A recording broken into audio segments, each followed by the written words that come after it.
give it all away, I give it all away for free on YouTube. I don't know when I will be able to quit my job and do this full time.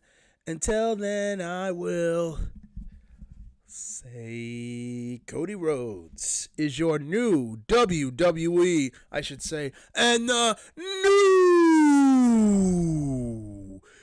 WWE Universal Heavyweight Champion of the world, the American Nightmare, Cody Rhodes.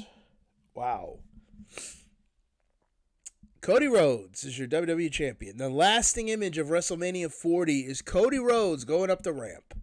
Well, I will say WWE had their moment. You know, they've been cooking for the past, I would say 3 weeks, month, 2 months, 3 months, 4 months.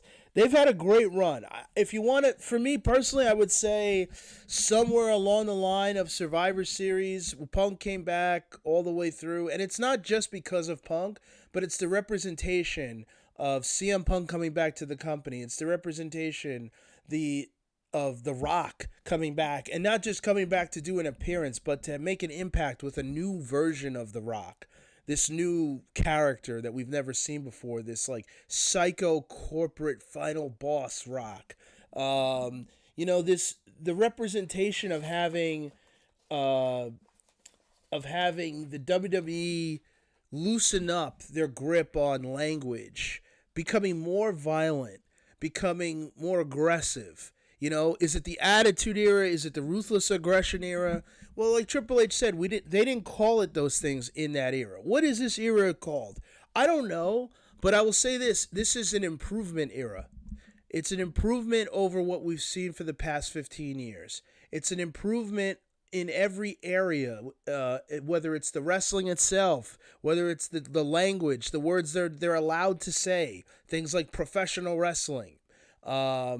Which is funny because you have an event called WrestleMania, and you're now allowed to use the word wrestle, right? So it's nice to see that. It's nice to see, or nice to hear those things. It's nice to see the aggression. It's nice to acknowledge that people do bleed sometimes. It's nice. All of these things have led up to this overall rising tide lifting all boats in the WWE universe, whether it's NXT, Raw, SmackDown, and obviously their premium live events, Elimination Chamber, and then, of course, WrestleMania. It's just unmistakably improved across the board. My highlights, I'll say this. I thought Night 1 was fine. I thought Night 2 was great, or very good to great. For me, I want to shout out a couple of things. Number one, I'm a bigger fan of Rhea Ripley, Jade Cargill, those type of women wrestlers than I am the Baileys of the world, the Io Skys. But I want to give Io Sky and Bailey credit. I thought they had a very good, sound match. I'm not a wrestler, by the way. Again, I want to point this out. I played high school sports. I did MMA for a little bit, but not as a competitor. I took it. I am not a pro wrestler, and I don't pretend to know pro wrestling. Speaking from my opinion, I thought the mat wrestling of Io Sky and Bailey was as good as I saw the whole weekend. And that's a high compliment from somebody who's not typically a fan of what I've seen from a lot of the females from their generation. I'm a bigger fan of the next generation that came. Like I said, the Rhea Ripleys of the world. And I'm going to say this, the reason why is because it made logical sense what I was watching. Bailey, when Io Sky was attacking Bailey's right knee, Bailey did a couple things that to me were like so old school and so like Bret Hart Appreciation Day that I just became a fan instantly. And I'll tell you what it was. When she had her knee attacked, when she was standing up in the turnbuckle in the corner and Io Sky ran at her, she only used her left leg to counter. Usually when you see that counter done, it's done with both legs. But if you think about it, if you've had your right knee worked over in a match, why would you raise that leg also? A, it'd be hard to lift it up, and B, it would hurt you as much as it would your opponent, right? and you saw that in the Seth Rollins match, he kept doing the pedigree when his knee was hurt. Every time he landed on his leg, he couldn't move, right? That was cool, but I thought this was even next level from what Seth was doing because Bayley was showing you she couldn't use that leg properly. So she was raising only her left leg to counter, which I thought was freaking awesome. Also, I thought Io Sky attacking Bayley in that way made perfect sense because she's smaller. I mean, she's small, period. But she's even smaller than Bayley, which means that she couldn't just beat her in a straight-up stand-up slugfest. So I thought that was masterfully done, and I just want to give them credit. Next thing I want to give credit to is AJ Styles and LA Knight. You know, LA Knight was the hottest thing in the WWE before The Rock came back. I know people say, well, what about Roman?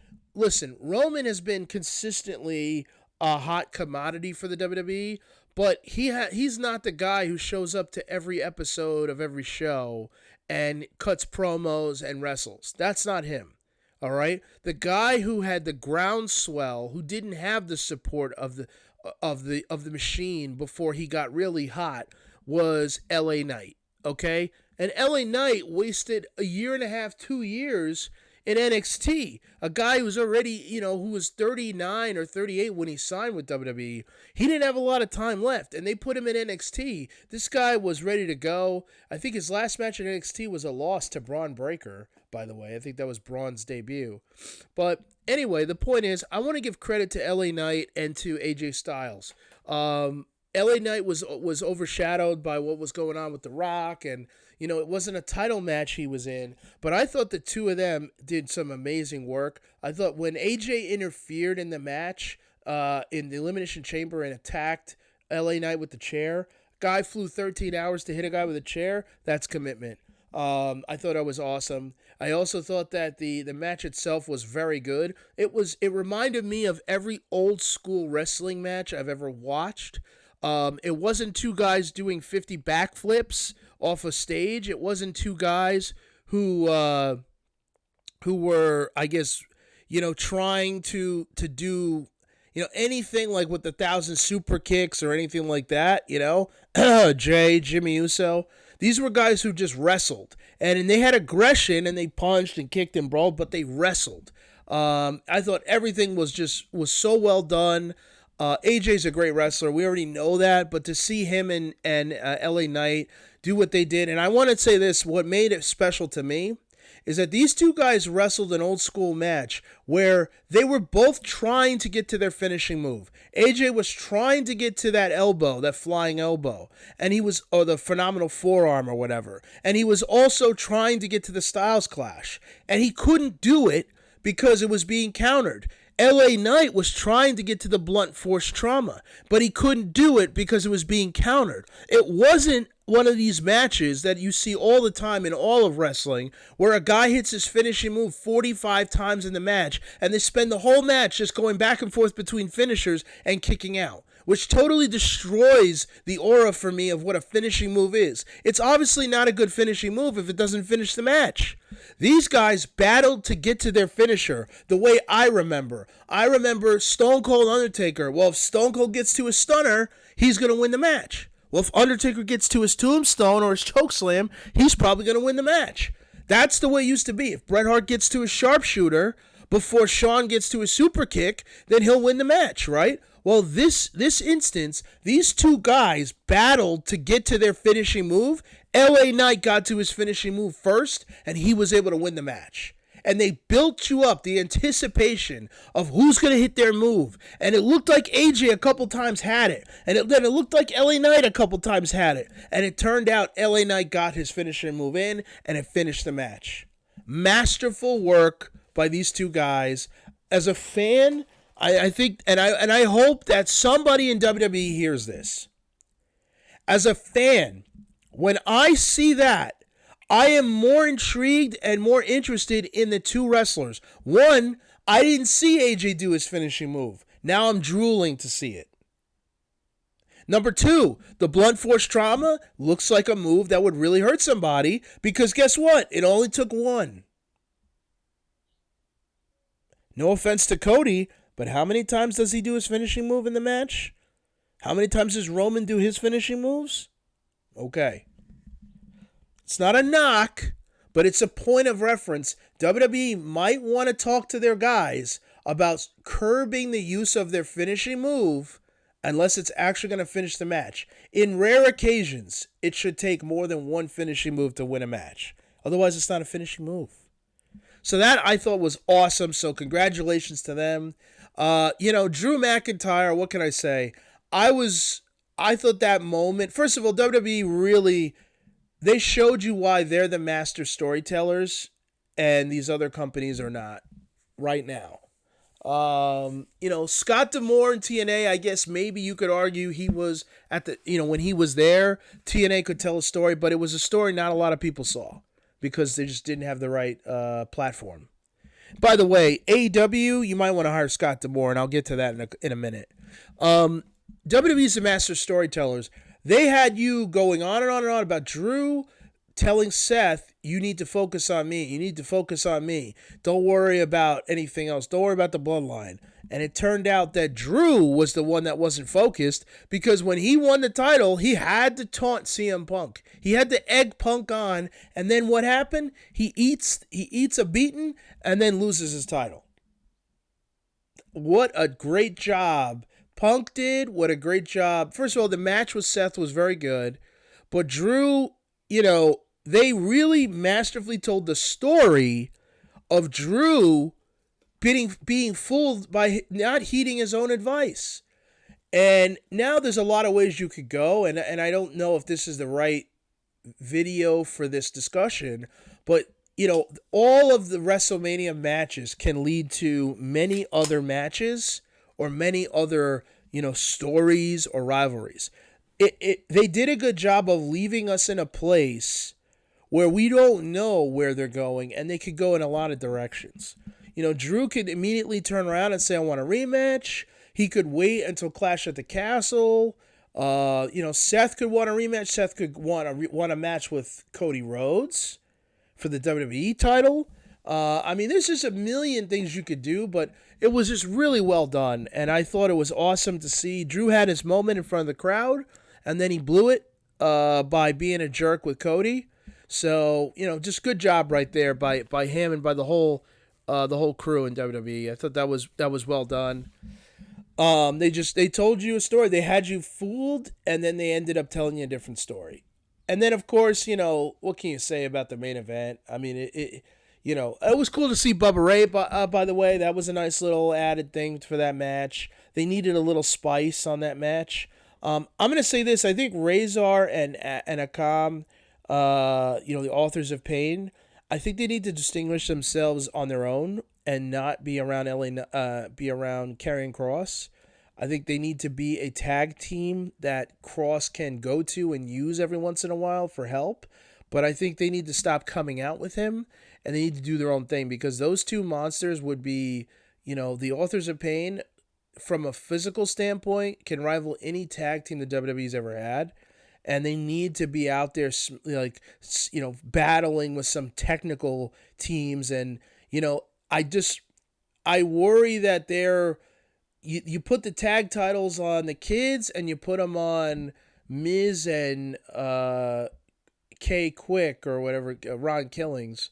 But you're forgetting, in a sense, that these two guys, because they're in the shadow of Kross, these two guys should be a monster player in the tag division. And I think they could do a lot of good with the Creed brothers and some of the other tag teams, DIY, etc. So anyway, just something that I think WWE should keep in mind. But I trust, unlike in the past, I truly do trust Triple H, The Rock, etc. I trust them to do the right thing with the roster and with the shows and everything. They really are, they've been cooking for months.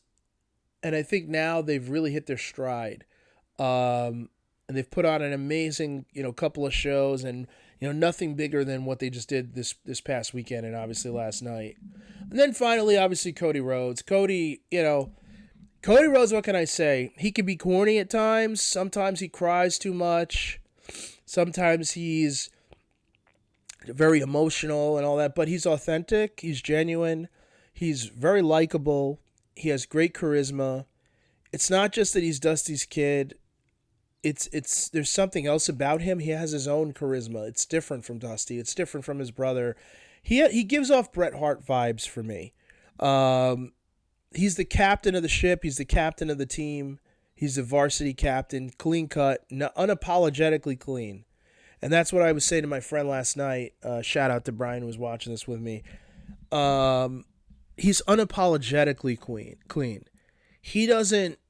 He's not embarrassed to cry. He's not ashamed to be emotional, and he's not ashamed of being clean cut. He's not. Like CM Punk calls himself, or he is. Um, I forget what the term was, but how he doesn't drink or smoke or anything like that. Um, it's not that Cody says that, but it's that he doesn't need to curse as much. He doesn't need to be vulgar and vile and nasty. And he was a high school wrestler, and he's now he's a WWE superstar, and he really has assumed that position that Bret Hart had as the captain. And for all of his what some people would say is cheesy, that moment last night, I mean, he was lifted up by the other wrestlers. They came out. It gave me New Generation vibes with Brett. It gave me Sting vibes in WCW. It felt just so real and genuine to see his coworkers, his colleagues, his family, his friends hoisting him up and just being so happy and proud of him. Even Triple H being emotional when he came out. I don't think any of that was an act. A lot of people had a relationship with his father, and a lot of people feel close to Dusty and to Cody for that reason. And Cody has been a home run for the WWE since he came back. He's been a home run. He's going to be a home run as a champion. And I just think, they're going to ride him like they did Brett. I mean, it feels like that New Generation moment was what you saw last night.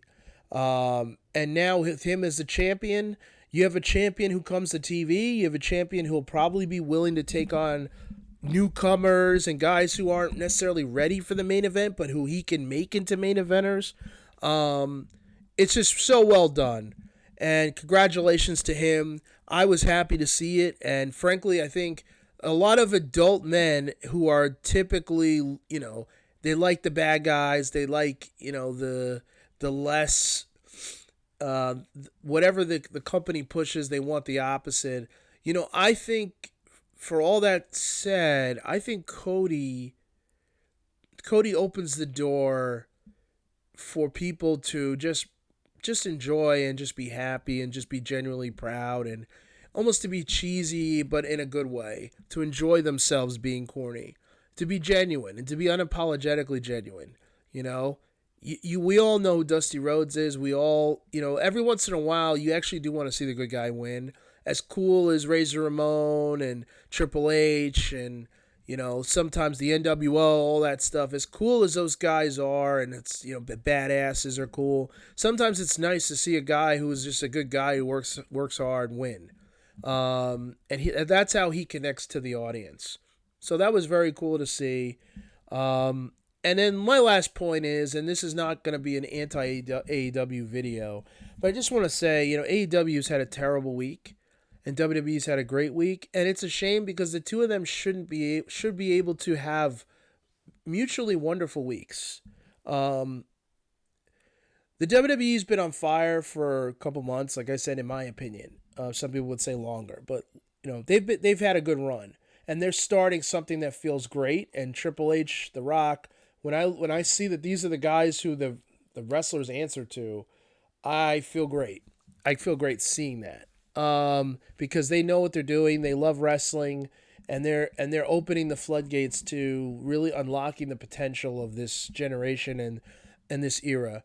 Tony Khan, I'm sure seeing Cody end the night the way he did, seeing CM Punk involved with Drew McIntyre, seeing Jade Cargill last night on Saturday, it's got to eat at him. He had all this talent under his roof. So Tony has the right idea. And that's sort of the story of Tony Khan with AEW. He's got the right idea. He picked the right people, but then he doesn't have the right controls. And it's like any other business, right? You have to have controls. Every business in America has somebody who's in charge of the financials. And unfortunately, that's usually the person that has to say no, or that's the person that just reports out the data. That's the person who has to have the awkward meetings where they say it's not in the budget, or they say, no, we shouldn't do that, or hey, you thought this was your number one seller, but it's actually not. You know, I don't feel like that no person exists in AEW. And if he did or she did, then I think they would still have CM Punk and Cody Rhodes and Jade Cargill, and anybody else who's about to cross over and back into the WWE or to the WWE for the first time. Um, it is a different environment. I think Tony is well intended. I think AEW is well intended. I like the matches a lot of times. Like I like seeing the cards, but what they are not doing is, and maybe they don't care. They do it differently. But what they're not doing is they're not able to capture moments like what WWE is capturing. They could never have a moment like what you see here with Cody on the ramp, because there's nothing behind, there's no substance behind what they're doing. Like when I see Okada wrestle Daniel Bryanson, or Bryan Danielson, sorry, and they're advertising that for their next big pay-per-view. Have these guys ever wrestled before? Is there any reason they're wrestling? Is there story behind it? Is there something that makes me compelled, other than knowing that the two of them are wrestlers? What is it about them? With Cody, every time he almost got pinned, everybody, was like, ooh, he got nervous. Because there's weight to it. There's equity in his character, and there's weight to the story. There's none of that in AEW. It's rare. And that's something that either they're going to change, or they're always going to be a promotion of matches. And that's fine if that's what they want to be. But I think in a nice way, that's what CM Punk was trying to say. And I don't think it ever registered. And unfortunately for the Bucks and some of these other guys, there's two sides to every story. But I think that there's one unifying problem that these guys need to look in the mirror about. And that is that everybody who leaves AEW, or everybody who comes in and doesn't quite fit in, has the same story. They have the same comments. At some point, you got to look in the mirror and say, do you want to be a wrestling company that really does rival WWE? Or do you want to be the company that's known for, the fights in the locker room, or the stunts where you want to break the glass? Is that what you want to be known for? You're a company that loves wrestling, and it's awesome. And you bring in these guys from Japan, and that's awesome. But you don't explain who they are, and then you don't have any story around what they're doing. Is that good enough for you? Maybe, but is it gonna bring in a new audience or grow the audience? No. And I'm somebody who's bought a lot of AEW pay-per-views. And I feel like at this point, I'm not sure if I can continue to do that. Anyway, I just think I can't help but think about Tony Khan and AEW when I see Cody, when I see Punk, when I see Jade. And I'm sure there's more of that to come. But this was a great night for WWE, great night for Cody, great night for Triple H, for Nick Khan, all of them. And, they should all just kind of take a moment, take a deep breath, and looking forward to seeing what Raw has to offer. I'm sure it'll be fun. And I like to have fun. Like we always say, we want to continue to have fun here in the Corner Arcade. Thanks, everybody.